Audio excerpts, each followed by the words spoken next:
Eric walked alone through the dense alien jungle, his boots sinking slightly into the soft, mossy ground. The trees were tall and twisted, their glowing leaves humming faintly. It was supposed to be a quiet hike. Just him, nature, and peace. But then he heard it. A voice. Not an animal's growl, not the chirping of alien birds. It was a voice. High-pitched, shaking, and full of fear. Help! Please! Someone! Help my mom! Eric froze. He looked around. Nothing but trees and mist. He turned slowly, listening. The voice came again, weaker this time. She's trapped. She's gonna die. Eric moved quickly now. He pushed past thick vines, ducked under hanging branches, and followed the voice deeper into the jungle. His heart beat faster, not from fear, but from something stronger. Instinct. After 5 minutes of running, he reached a clearing. There, standing beside a broken tree, was a small figure. It was a child, but not a human one. She was clearly alien, her skin a light purple, her eyes large and shining, her thin arms covered in mud. She wore what looked like a torn blanket. She stared at Eric with wide, scared eyes. You're human? She asked in broken English. Eric nodded. Yes, are you hurt? The girl shook her head. Not me. My mom. She's stuck. In a hunter trap. They'll come, you must hurry. Eric didn't ask questions, he simply followed as the girl turned and ran into the trees. Her feet were bare, yet she moved fast, weaving through the jungle like she had lived there all her life. The path grew darker. The trees blocked most of the sky. Strange sounds echoed around them. Clicking. Hissing. How far? Eric asked, breathing harder.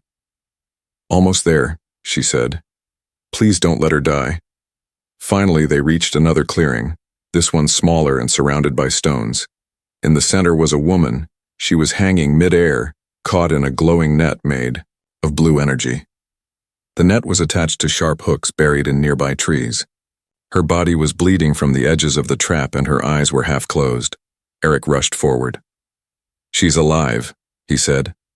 The child nodded quickly. But not for long. Eric inspected the trap. It was advanced, alien tech, maybe military. He had seen something like this before during his old missions. It was a savage snare used to catch dangerous animals or enemies. This isn't a hunting trap, he muttered. This was made to kill. He pulled out his small toolkit. Carefully, he began to cut the power lines connected to the energy grid. Each wire sparked and hissed, but he worked fast. The alien woman opened her eyes slightly and saw him. She tried to speak but only managed a whisper. Who are you? Eric, he replied. Just a traveler, hold still. Human? She asked weakly. Yes. She looked at her daughter and smiled. You found a human? The girl cried softly and held her mother's hand. He came. He's helping. Just then, the forest went silent. Eric's hands froze mid-air. He looked around. Not a single bird. Not a sound. He whispered, Something's coming. The girl looked scared again. The hunters, they always come back to check their traps. Eric cut the last wire, and the net collapsed. He caught the woman before she hit the ground. She was light, too light, starved, weak, and hurt. We have to move, Eric said. Now. But where? The girl asked. Eric scanned the area. Do you know a safe place nearby? A cave? Shelter? The child nodded. Yes, I know a place, come. Eric lifted the alien woman in his arms. She was barely conscious. Her daughter ran ahead, guiding the way. As Eric followed, he heard distant rustling. Heavy footsteps. Strange clicks. The hunters were near. But he wasn't going to let them have her, not while he was still breathing. Eric moved fast, holding the alien woman tightly in his arms. She was cold, her skin damp with sweat and blood. The little girl ran ahead, guiding the way with quick steps, dodging trees and thick roots like she had done it 1,000 times. We're almost there, she called out. There's a hidden cave, no one knows about it, we'll be safe there. Eric didn't answer. He was too focused. The jungle behind them was no longer quiet. Strange sounds followed. Snapping branches, soft growls, and metal clicking. Someone, or something, was following. They reached a rocky hill covered in green vines. The girl ran to the side and pushed through a curtain of leaves, revealing a narrow entrance. "In here!" Eric ducked inside. The space was tight, the ceiling low, but it opened into a wider cave. It was dry, cool, and smelled of old stone. Safe. For now. He gently laid the alien woman on the ground. She groaned softly. Eric knelt beside her and opened his pack. He took out a medical kit and began cleaning her wounds. As he worked, he studied the deep cuts on her arms and legs. The snare hadn't just trapped her. It had been cutting into her body slowly. A timed kill trap. This wasn't for hunting animals, he muttered. This was set for someone important. The girl sat nearby, hugging her knees. Her eyes never left her mother. "Can you save her?" she asked, voice shaking. "I'll try," Eric said. "She lost a lot of blood. But if we stay here, she might live." The girl nodded slowly. "Her name is Viraya. She's strong." Eric raised an eyebrow. "You speak English well for someone your age." She blinked. "My mother taught me. She said one day I would need it." Eric paused. That was strange. Why would an alien woman teach her daughter English unless she expected to meet humans? He looked down at Viraya again. Now that she was still, he could see the patterns on her skin, like glowing veins that pulsed faintly. Her features were noble, elegant, unlike most aliens he'd seen. Her clothing, though torn, was made of fine material. She was someone important. "Who is she?" he asked. The girl looked away. She was a leader, a voice for peace. But the council didn't like her ideas. They said she betrayed them. So they sent hunters. Eric's stomach tightened. "They want her dead." The girl nodded. "They said she doesn't deserve to live because she helped humans before." That hit hard. She helped humans? Yes. A long time ago, during the border war. She gave shelter to human refugees when others wanted them gone. Eric stared at Viraya. So now they're punishing her for it. Suddenly, a deep growl echoed from outside the cave. Eric stood instantly, knife in hand. The girl crawled back, covering her mouth. Then came another sound, metal scraping against stone.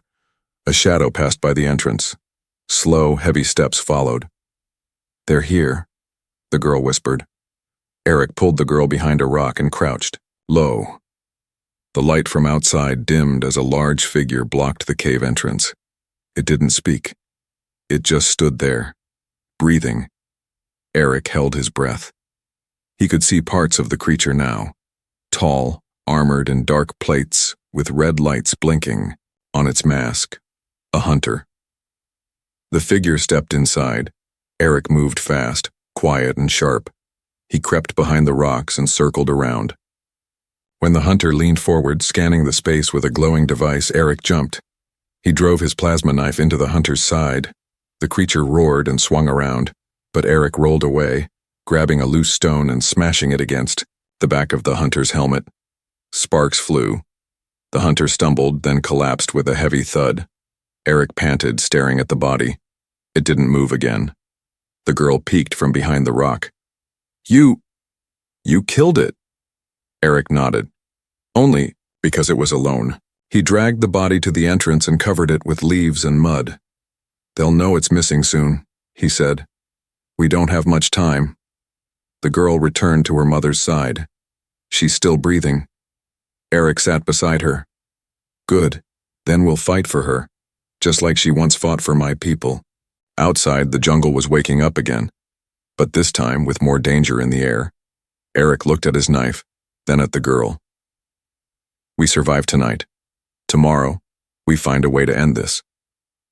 The cave was quiet now, but it was not peace. It was the quiet that comes before a storm.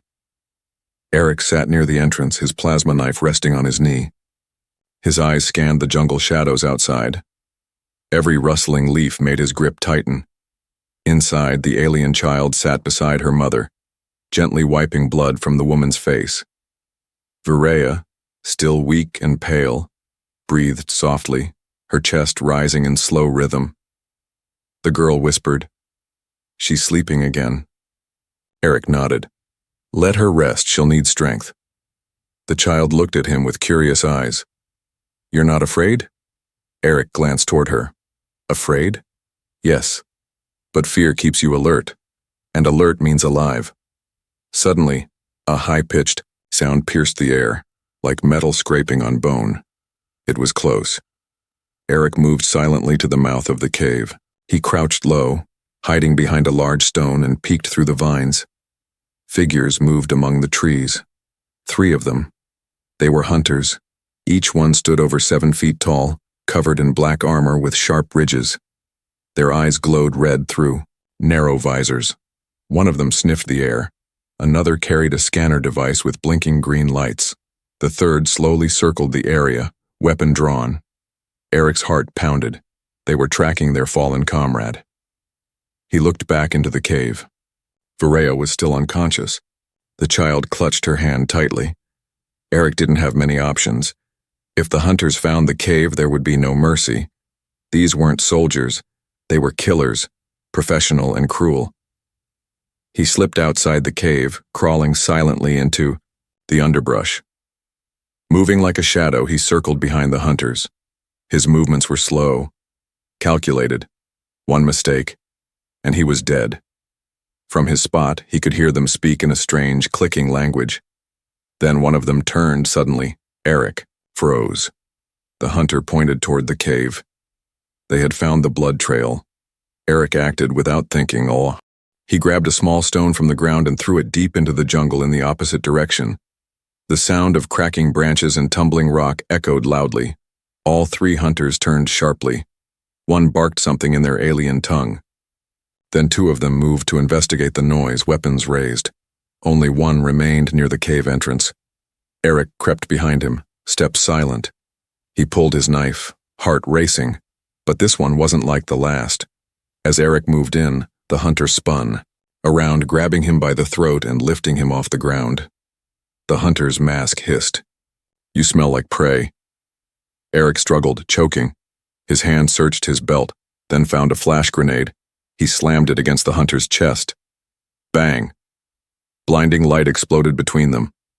The hunter screamed and dropped Eric, who hit the ground hard but rolled fast. His knife found the weak joint behind the knee armor. He stabbed deep. The hunter roared and fell to one side. Eric jumped on his back and drove the knife into the neck seam. Sparks flew. The body twitched, then went still. Eric gasped for air, crawling away quickly. His hands shook, but his eyes stayed sharp. The other 2 hunters were returning. He couldn't fight both. He ran. Back to the cave. Back to the child. She looked up in fear. "What happened?" "They're coming." "Now?" He grabbed Viraya's limp body and lifted her again. "We move, there's no choice, Mum, but I won't let them take her." They escaped through the rear exit. Just a tight crawl tunnel the girl had shown him earlier. Eric pushed the girl forward. "Go! Fast!" As she crawled out, he followed, dragging Viraya with him. Behind them, the cave shook with sounds. Metal, boots on stone, roars of rage, and the sound of something crashing down. They burst out into the open air on the other side of the hill. The sun was starting to rise, red and cold. The girl pointed. "There's an old riverbed. They can't track through water. Come." Eric didn't question her. They ran. Behind them, the hunters howled into the morning light, furious, bloodthirsty. But Eric didn't stop. He held the alien woman close and swore he wouldn't lose her. Not now. Not ever. The river water was cold and dark, flowing fast between smooth rocks and thick moss. Eric stepped into it without hesitation, holding Viraya close to his chest. Her skin was colder than the water. She hadn't spoken in hours. Behind him, the alien child, Leary, followed silently. Her small feet splashed through the stream as she stayed close. Her eyes darted to every sound, every broken branch. They had been running all night. Finally, after what felt like hours, they climbed up the riverbank and entered a small hollow beneath a giant tree. The roots curled around like fingers, forming a natural shelter. Eric laid Varea down gently and checked her pulse. Still alive, but barely. He took out a heat pad from his pack and pressed it to her chest. Her breathing was shallow, but steady. He wrapped her in his jacket and sat back exhausted. Leary sat down across from him, hugging her knees. "You saved her again," she whispered. "You keep saving her." Eric looked at the girl. "She's your mother, and I've made it this far. I won't stop now." Leary hesitated. Then she asked, "Do you know who she is?" Eric blinked. "She told me her name, that's all." Leary glanced at her mother. "She used to be called High Emissary Varea of the 9 sectors. Eric stared at her. "That's a title." Leary nodded.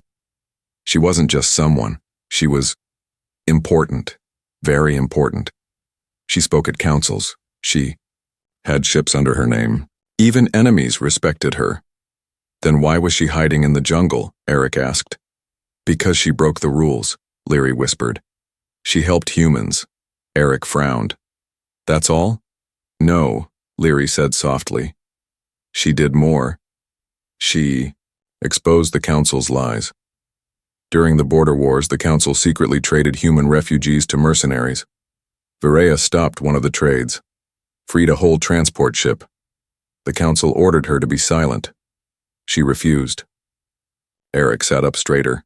He had heard stories during his time in the military, rumors of an alien commander who saved hundreds of humans during a silent betrayal, but no one knew her name. Until now. "She's that Varea," he whispered. "The ghost." Leary nodded. Eric stood up and paced. "So the council sent hunters to erase her." Leary looked down. "They wanted to erase her story. But I remember. I won't forget." Eric clenched his fists. "Neither will I." Suddenly, a soft sound came from behind them. Varea stirred. Eric rushed to her side. Her eyes opened slowly. "Leary?" she murmured. "I'm here, Mama," the girl whispered, holding her mother's hand. Varea turned her head weakly. Her gaze landed on Eric. "You stayed," she said softly. "I did." Her voice cracked. "You're risking your life for me." Eric nodded. "You risked yours for my people once. We don't forget." Varea closed her eyes for a moment. Then, with effort, she whispered, "They won't stop, Eric. The hunters, they are not mercenaries. They are cleansers. Silent. Agents of the council, they erased everything, people, history, even memory." Eric knelt closer. "Then we need to send a message." Varea opened her hand slowly. Inside her palm was a tiny metal chip, black, smooth, and warm to the touch. "This is everything," she whispered.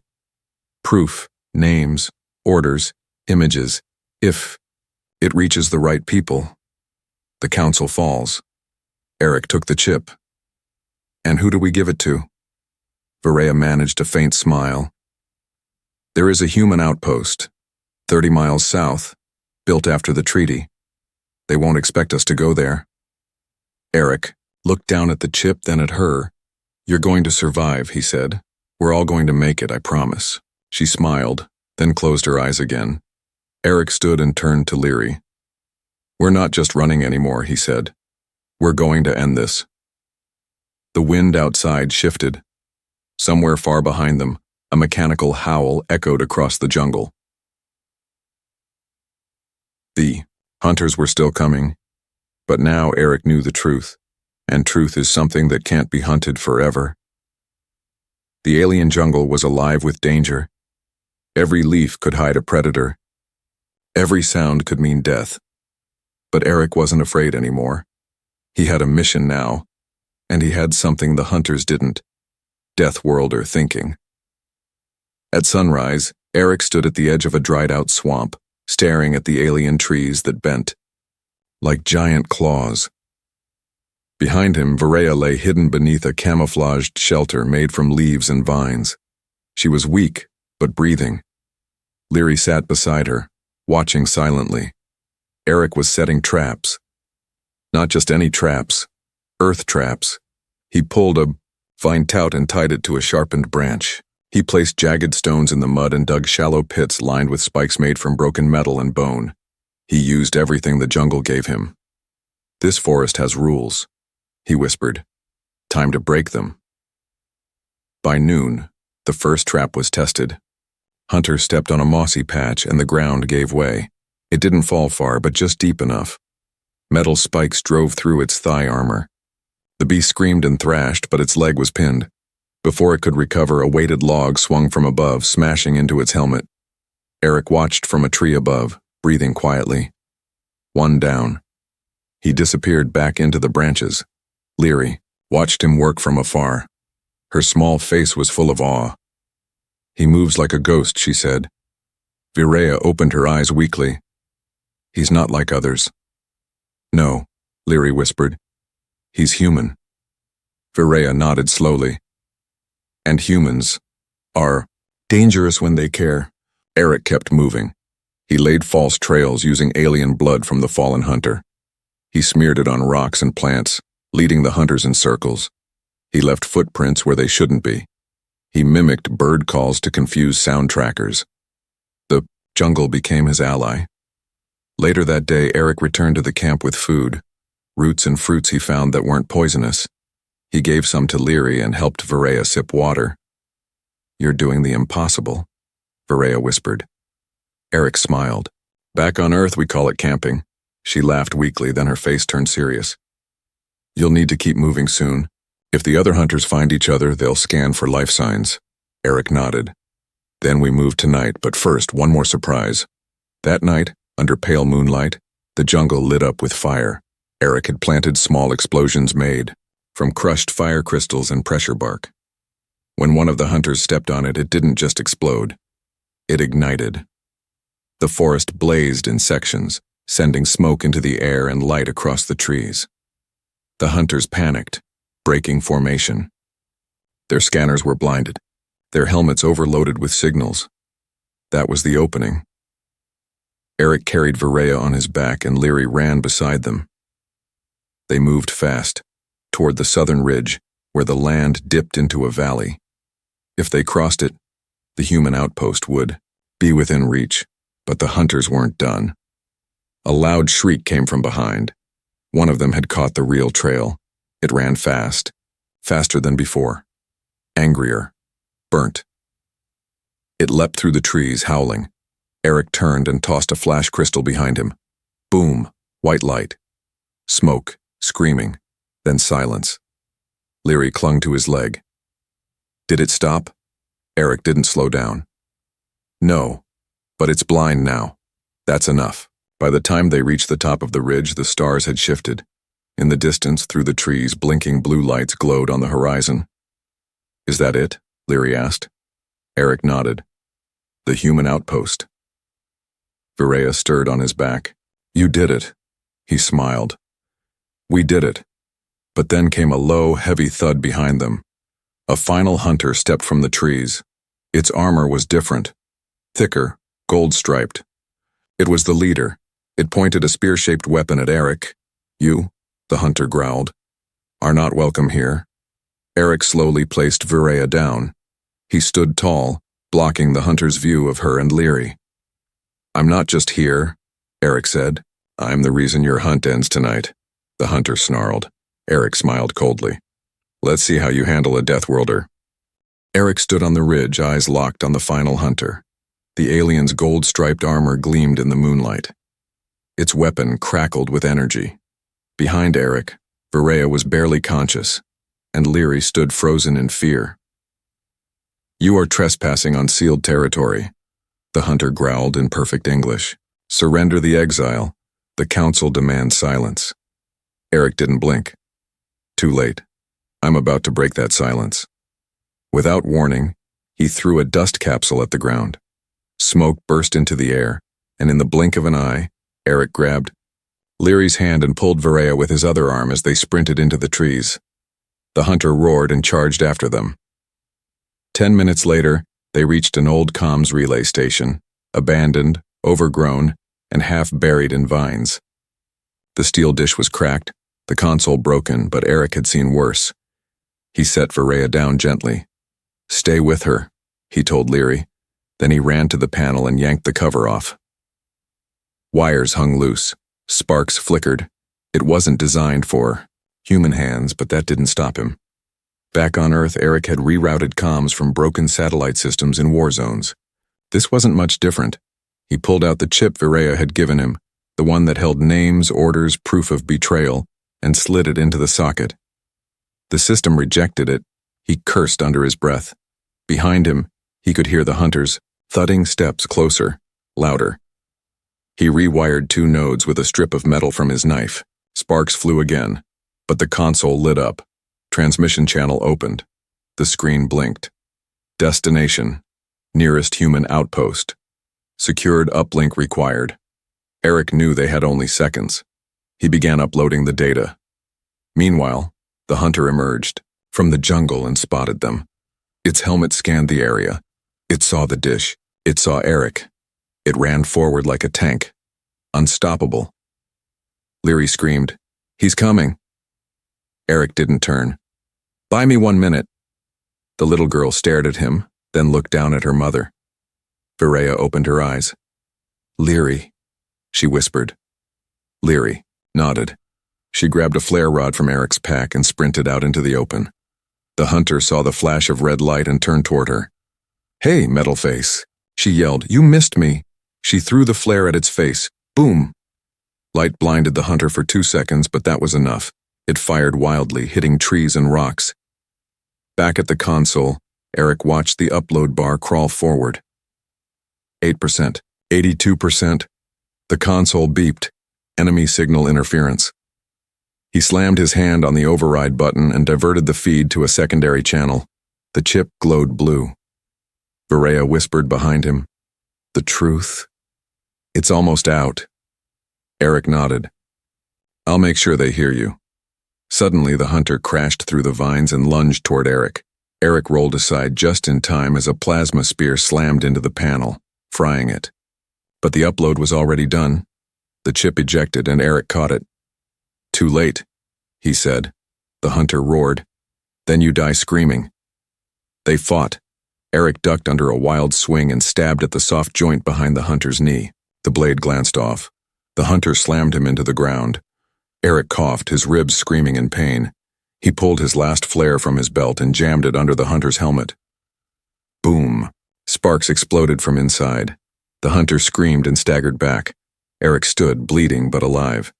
He picked up the plasma spear and threw it with all his strength, straight through the hunter's chest. The body dropped.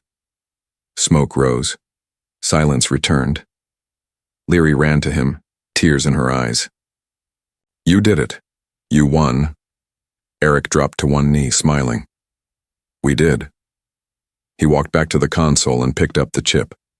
It was blackened at the edge, but still intact. Varaya reached for his hand. "Did it go through?" she asked. Eric helped her sit up. "Yes. The humans received the file, and it was copied to 3 satellites on the way. It's already spreading." Varaya smiled weakly. "Then, the truth lives." "More than that," Eric said. "The galaxy will know what they did to you, and that a human helped stop it." She looked at him, eyes shining. "You're more than a soldier, Eric. You're a spark." He laughed softly. "Let's just get you home first." Far in the distance, blue lights of the human outpost blinked through the trees. Help was coming, and so was justice. The human outpost shimmered in the early morning light, its silver towers standing tall like guardians in the mist.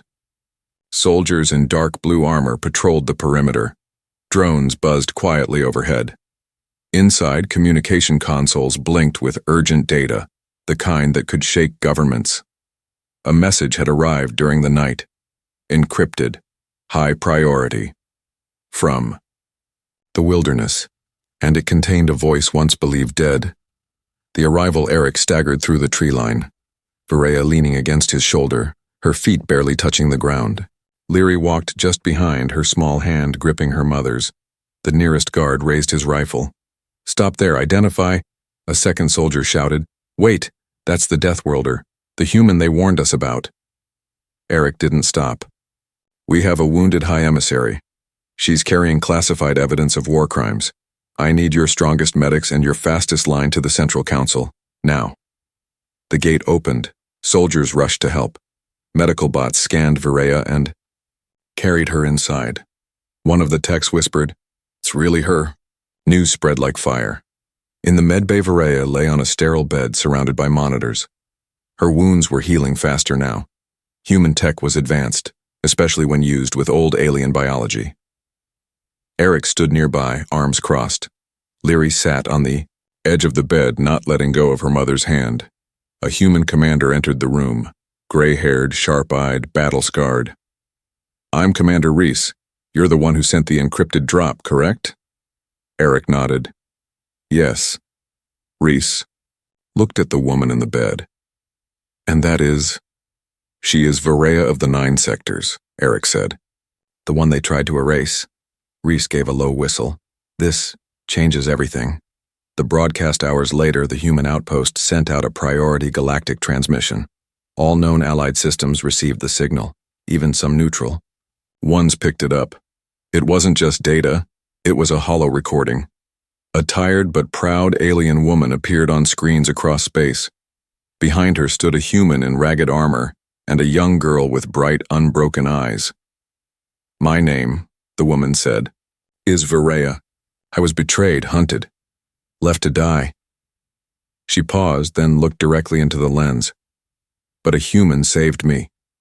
She uploaded documents, footage, proof, the trade deals, the Council's secret agreements, the bounty lists, and her own order to protect human refugees that was hidden from history. "I was called a traitor," she said, "for believing that no species should be left behind." Her voice turned hard.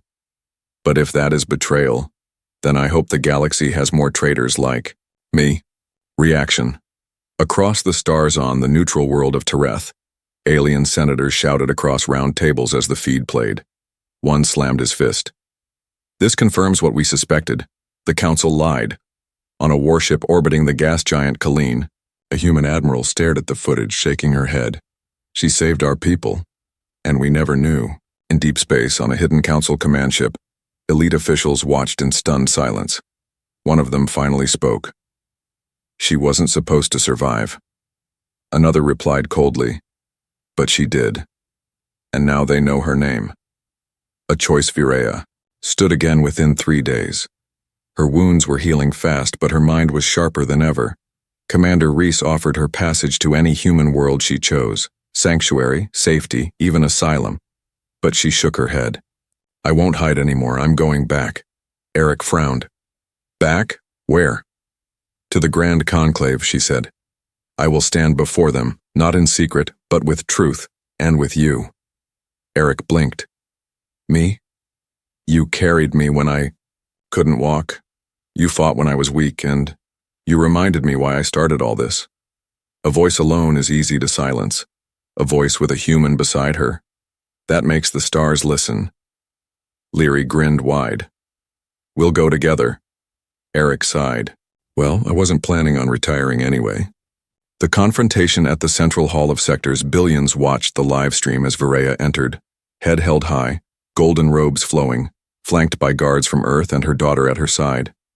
Eric walked behind her in full field gear, scars, still healing. The council members sat in silence. One old alien official leaned forward. "You were declared erased," Viraya's voice echoed through the dome. "Then let me reintroduce myself." She activated the chip, reinserted into a secure hollow projector.